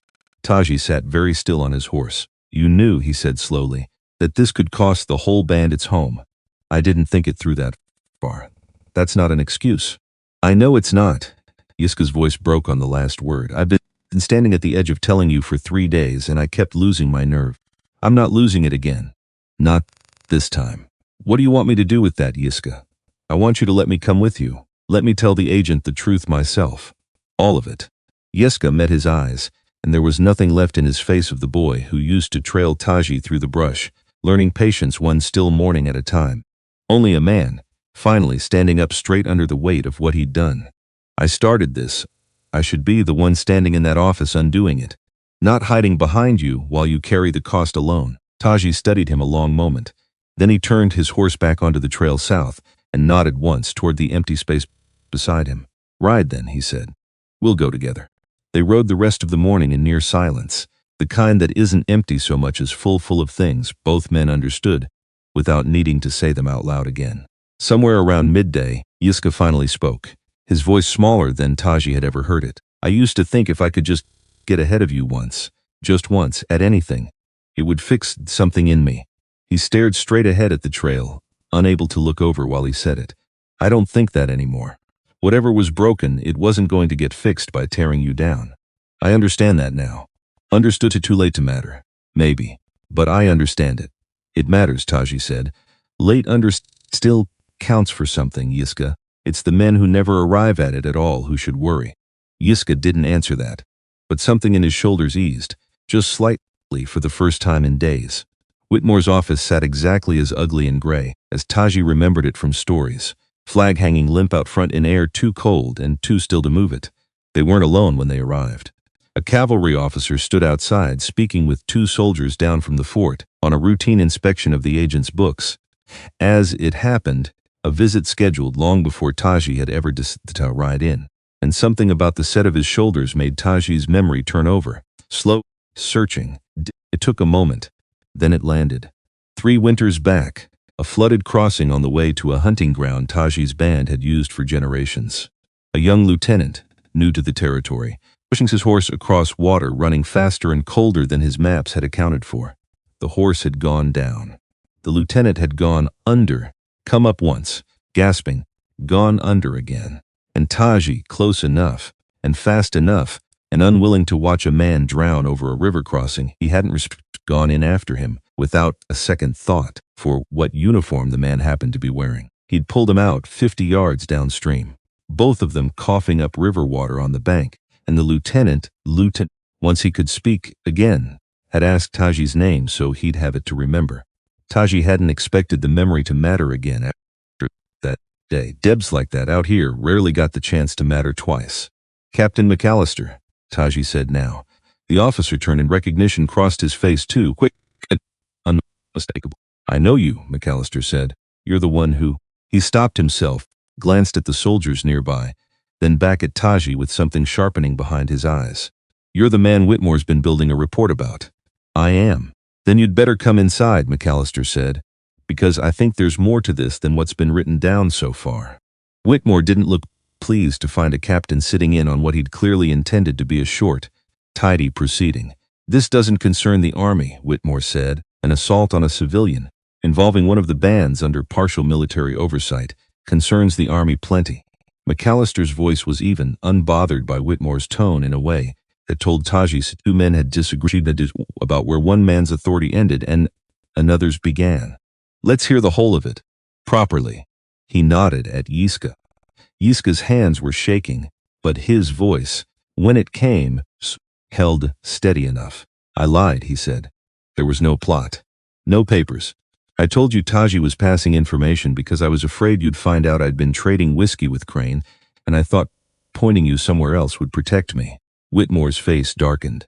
That's a serious thing to admit to, boy.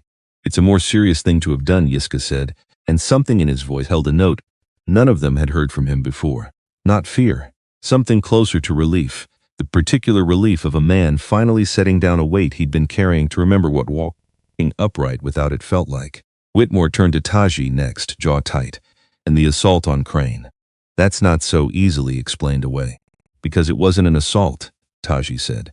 Crane raised his hand to strike a woman in his employ. I stopped him. I let go of him the moment the threat had passed. Ask him yourself what mark I left. There isn't one.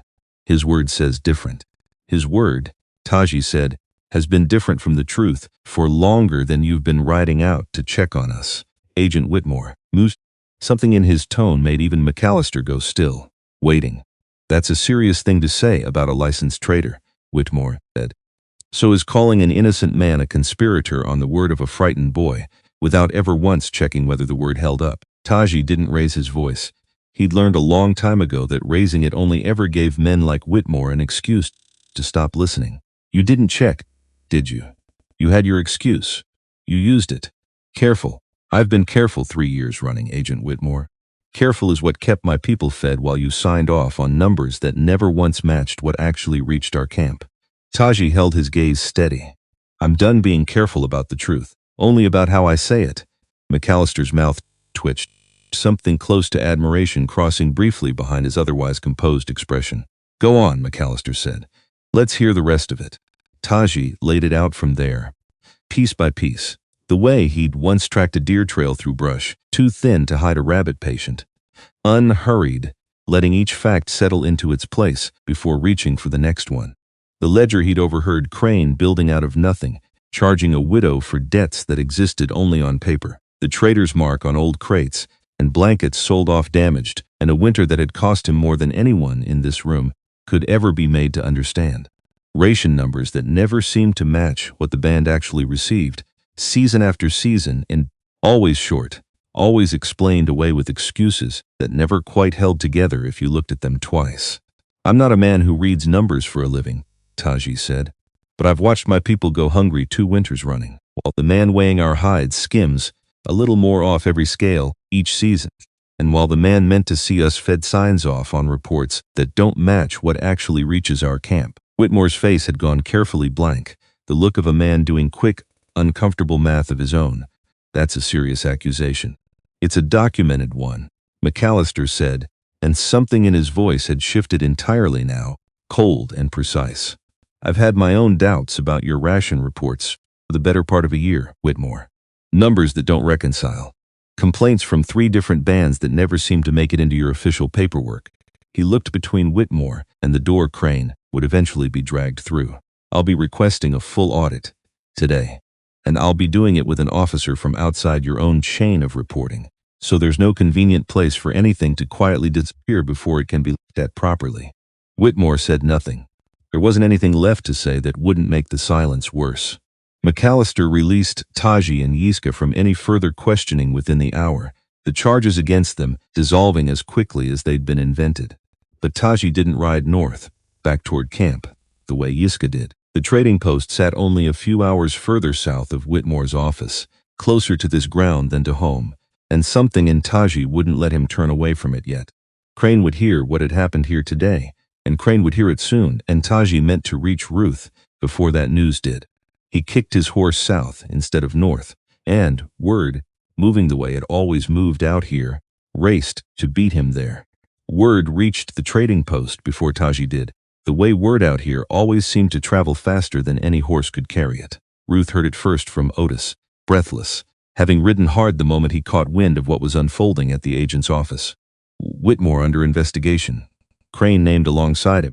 The whole crooked architecture of the post's ledger, about to come down around everyone who'd built it. For one bright, unguarded moment, Ruth let herself believe it might simply be over. That the danger had passed the way weather passes, loud and frightening, and then, eventually, gone.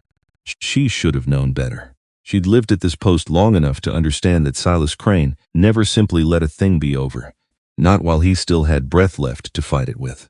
Crane heard the same news within the hour, and something in his face went from red to pale to something colder and more dangerous than either, because a cornered man doesn't calculate the way a comfortable one does. A cornered man stops calculating altogether. He just reaches for whatever's closest. Ruth was in the yard when he found her, hanging washed linens on a line strung between 2 posts, and she didn't hear him coming until his hand closed hard around her wrist. You did this, Crane said, low, ugly. You and that Indian of yours. Let go of me. 20 years I've run this post. His grip tightened, and Ruth's breath caught sharp with the pain of it. 20 years, and some drudge I pulled off the road half-starved thinks she can bring the whole thing down around my ears. He had a blade at his belt, the one he used for cutting rope and canvas, ordinary, unremarkable, except now his other hand had found its way to the handle of it, and Ruth felt the whole world narrow down, the size of that single small motion. Silas. Her voice came out steadier than she felt, because panic, she'd learned a long time ago, only ever made things worse. Whatever you think this fixes, it doesn't. Let me go, and you still have a chance to. I don't have a chance at anything anymore. His eyes had gone somewhere flat and frightening. So maybe I take something back before they take everything from me. His grip tightened further, dragging her a step closer to the storeroom wall, away from the open yard, away from anyone passing on the road who might glance in and see. Ruth's mind raced through every option and found each one worse than the last. Scream and risk the blade coming faster than help could arrive. Fight and risk the same. Wait and hope, though hope had never once been a strategy that had done her any favors in this particular yard. Someone will come, she told herself, though she had no real reason to believe it. Someone has to come. Except believing it and having it be true were two very different animals, and Ruth had learned, the hard way, over 3 long years, exactly how far apart those two animals could stand from each other. Taji rode into the yard at the exact wrong moment, or the exact right one. He wouldn't know which until it was over. He saw Crane's hand on the blade, saw Ruth's wrist locked in the other, and something in him went very quiet and very fast, all at once, the same stillness that used to settle over him at 60 yards with an arrow already halfway to the string. He was off his horse before it had fully stopped moving. Let her go. Crane's head snapped toward him. Stay back, Silas, I said, stay back. The blade came free of its sheath, unsteady in a hand that had never actually had to use one on a person before, which made it, if anything, more dangerous rather than less. One more step and I swear you won't, Taji said. He said it with the flat absolute certainty of a man who has spent his whole life reading exactly this kind of moment. Reading fear dressed up as threat, reading the particular shake in a hand that has run out of every option except the worst one. He knew, the way he knew wind before it moved the grass, that Crane's threat was bigger than Crane's nerve. He was right. He closed the distance in 2 steps, faster than a frightened man's reflexes could track, and his hand closed around Crane's wrist, the same way it had once closed around it in this very yard. Except this time, there was a blade involved, and this time Taji didn't hold back at all. He twisted Crane's grip, broke. The knife hit the dirt.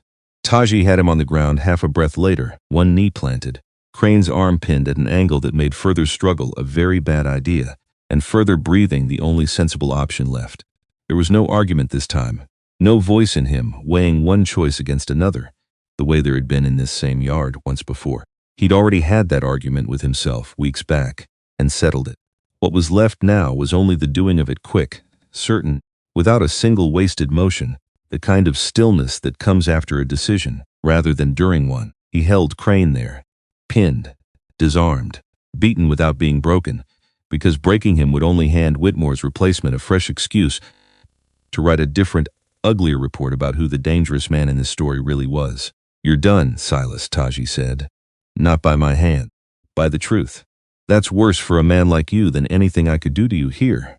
Ruth stood shaking, one hand pressed to the wrist Crane had bruised, watching the whole thing settle into stillness the way a held breath finally breaks. You're all right, Taji said, not a question.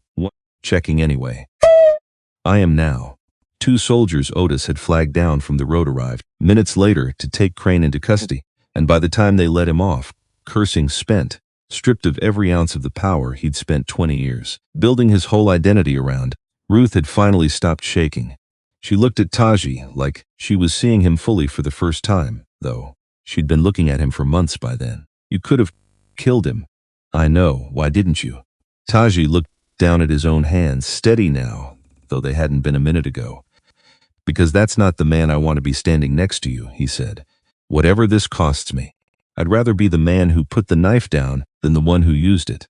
Ruth reached out then and took his hand, the same hand that had just disarmed a desperate man twice her size without drawing a single drop of blood, and held it like she wanted to make certain, with her own 2 palms, that it was real. You keep giving things back to me, she said, voice unsteady.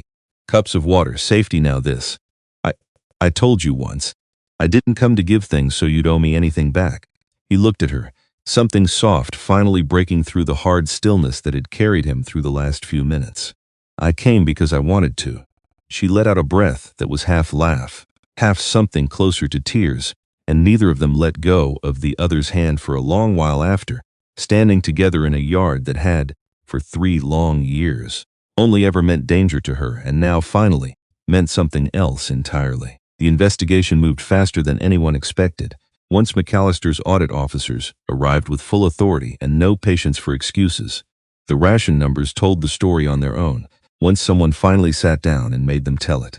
Months of shortfall, quietly diverted, quietly sold off, quietly split between a trading post owner and an agent who'd found it easier to blame a hungry winter on bad rain than on his own hand in the ledger. Whitmore was relieved of his post within the month. Crane faced charges that would keep him occupied for a long while in places considerably less comfortable than the post he'd once ruled like a small, cruel kingdom. The relocation order was quietly, permanently withdrawn. Bidzell received the news standing at the same horse pasture fence where he'd once warned Taji about the cost of loving where the world told him not to. He said nothing for a long moment, just looked out at the horses, at the camp behind him, at a whole hard winter's worth of held breath, finally allowed to release. "You did this," he said when Taji found him there. "Yiska did as much as I did, more maybe. It takes less courage to tell a truth you're not ashamed of than to tell one you are." Bidzell considered that, nodded slowly. "Bring him to the council fire," he said. "Let the whole band hear it from him directly. A man who owns his worst mistake in front of everyone deserves to be forgiven in front of everyone too." Yiska stood at that fire 2 nights later and told the whole of it again, leaving nothing out, not the whiskey, not the fear, not the lie that had nearly cost the band its home, over nothing braver than his own wounded pride. The camp was silent through the telling. When he finished, Litsa was the first to speak, which surprised everyone, Yiska most of all. "You were a fool," she said, plain, unsparing. "A frightened fool who nearly burned this whole camp down to keep his own secret warm." Yiska bowed his head, accepting it. "But you walked into that agent's office and told the truth anyway. Once you found the nerve for it," Litsa went on. "That took more than most men manage in a lifetime of trying. I'd rather stand beside a fool who finally tells the truth than a wise man who never has to." A murmur ran through the fire, something between relief and forgiveness, and Yiska looked up like a man surfacing from water he hadn't been sure he'd make it out of. Bidzell rose from his seat by the fire and crossed to where Yiska stood and put a hand on his shoulder in front of the whole gathered camp, a gesture that carried more weight coming from a chief than any words could have managed alone. "You'll hunt at Taji's side next season," Bidzell said. "Not behind him, beside him. A band remembers a man's worst day less than it remembers what he does the day after it." Yiska's composure finally broke, just slightly at that. He nodded, unable to trust his voice with anything more than the nod. Taji, across the fire, met his eyes and nodded once. That was enough. It had to be. Some debts don't get repaid all at once. They get repaid a little, honestly, at a time. He rode south one more time before the season turned fully toward winter, and this time he carried something with him that had nothing to do with hides or powder or lead. He found Ruth in the yard, the post under new management now, honest management, the ledger already rewritten to erase a debt that had never been real in the first place, and she watched him cross toward her with the tin cup in his hand. The same cup. He filled it at the same barrel, walked it to her the way she'd once walked it to him, and held it out. "You gave me water," he said, "on a hot day when no one else would. It cracked a wall in me that had stood 3 years. I've come to give it back." Ruth's hands were shaking again, but for an entirely different reason this time. "Not the water," Taji said. "The thing the water meant. Someone who sees you. Someone who stands between you and whatever's cold." He held her eyes. "I'm asking you to leave this place, Ruth Tanner. Come north with me. Be my wife. Never wash another pot for a man who couldn't see what he had standing in front of him." "It won't be easy," Ruth said, though she was already reaching for the cup. "Your people. Some of them may never fully. Some already have. The rest will give in time. I'm not offering you easy, Ruth. I'm offering you real." She took the cup, drank from it slow-like. She wanted to remember exactly how the moment tasted. Then she said yes. They were married before the first snow, in a ceremony that would have looked strange to anyone who'd known Ruth back in the life she'd left behind. No church, no priest, just a fire and a gathered band and words, spoken in a language she was only beginning to learn, translated for her quietly by Bidzell himself, who had insisted on standing close enough to make sure she understood every promise being made in her name and on her behalf. Yiska stood near the front of the gathering, close enough that Taji caught his eye once during the ceremony, and nodded, and Yiska nodded back. Something settled and easy passing between them that hadn't been there in longer than either could remember. Litsa stood near Ruth's side. Of all people, arms no longer folded, watching the whole thing with an expression that had softened considerably. Since the morning, she'd cornered Taji by the pasture fence, spoiling for a fight he'd refused to give her. When it came time for Ruth to speak her own vow, she did it in halting, careful Apache, words Taji had taught her over the preceding weeks. Patient the way he was patient with everything that mattered to him. She stumbled over one word, laughed at herself, unembarrassed, and tried again, and the whole gathered fire laughed warmly with her, instead of at her, and something in Ruth eased permanently in that moment, some last guarded corner of herself, finally deciding it was safe to stop bracing. Taji watched her get through it, watched the firelight catch the tears standing in her eyes, and thought, not for the first time, that he had spent 3 years building a wall, exactly this kind of moment out. He was glad watching her now that the wall hadn't held.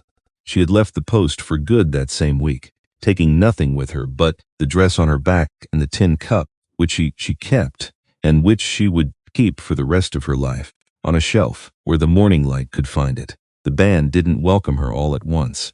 Bidzil had been right about that much. Her first winter among them was hard in ways that had nothing to do with the cold. She caught sideways looks she pretended not to notice. Overheard conversations that stopped a half-beat too late when she came within earshot, same as they used to stop for Taji, except this time the discomfort ran in both directions, because Ruth understood barely a handful of words in a language that carried the whole life of the people around her, and every silence felt, some days, like a door quietly shutting somewhere just of sight. She didn't force her way through it. She'd never known how to force anything in her life, and she wasn't about to learn the skill new now, of all winters. Instead, she did what she had always done, the only thing that had ever actually worked for her. She showed up, quietly, without asking for anything in return. She sat with the sick through fevered nights when no one else had the patience left to spare. She mended what needed mending without being asked, the way she'd mended things at the post out of habit app long before it meant anything to anyone. She learned words slowly, mispronounced them badly at first, laughed at her own mistakes instead of hiding from them, which turned out to be the exact thing that finally cracked a few of the harder faces around her into something like warmth. Litsa, in particular, became something unexpected. The old woman who had once cornered Taji by the horse pasture, arms folded, spoiling for a fight, found herself, one bitter evening deep into that first winter, sitting beside Ruth over a shared task of scraping a hide clean, neither of them speaking much, until Litsa finally broke the silence herself. "You're not what I expected," she said. "What did you expect?" "Someone soft. Someone who'd run home the first hard season." Litsa kept working the hide, not quite looking over. "You didn't run." "I don't have anywhere left to run to," Ruth said honestly. "This is home now, whether it wants me yet or not." Something in that answer seemed to settle a debate Litsa had apparently been having with herself for months. She didn't say anything else that evening, but she showed up the next morning with a second hide and sat down beside Ruth without being asked. And that, more than any speech either of them could have made, was the moment the door, finally quietly, opened. By the time the first child came a daughter, loud from her very first breath, with her father's steady eyes and her mother's stubborn chin. The same old women who had once scandalized at the very idea of this match were fighting over whose turn it was to hold the baby. Taji never once regretted the matches he'd turned away. The wall had kept him safe and empty. Ruth had handed him a cup of water and taught him, the hard and patient way, that safe and empty was no way for a man to spend the only life he'd ever get. Many years later, an old woman sat outside a lodge in the last good light of an autumn evening, watching a young woman from the band fuss nervously, with her hands the way young women do the night before their own wedding. "How did you know," the young woman asked, "that he was the one?" "How does anyone know that?" Ruth Tanner smiled and reached for the tin cup sitting on the shelf beside her, the metal gone soft and dull with age, dented in places, kept anyway. "A hot day," she said. "A thirsty man. A yard full of people who wouldn't lift a hand to help him." She turned the cup over once in her weathered hands, the way she'd turned it 1,000 times before. "I only gave him water." "That's all?" That's all it ever takes, Ruth said. The smallest kindness given freely with no thought of what it might bring back. It's the most powerful thing in this world if you let it be. The young woman was quiet a moment, turning that over. What if it doesn't work, though? What if I do everything right and it still falls apart? Ruth considered the question with the particular seriousness it deserved, the seriousness of a woman who had once lain awake calculating exactly how much hope she could afford to risk, and had risked it all anyway. Then you'll have lost something, she said. I won't pretend otherwise to make you feel better tonight. But you'll have lost it standing up straight, having tried, instead of small and safe behind some wall you built to keep the losing out. She reached over and took the young woman's hands in her own. I spent years thinking safe was the same thing as smart. It isn't. Safe is just quiet. And quiet, I promise you, is a very long, very lonely way to spend a whole life. The young woman looked at the cup a long moment, then up at the old woman holding it. Something steadied her face than there had been a minute before. Anyone would have done the same, Ruth said. The same words she'd said in a dusty yard a lifetime ago, the words that had cracked a wall nobody else had ever managed to touch. That was always the strange part. She added, "Takes quieter now," watching the last light go golden soft across the pasture, where a warrior named Taji had once stood refusing every bride his people offered, waiting, without knowing it, for exactly this. Almost no one ever did.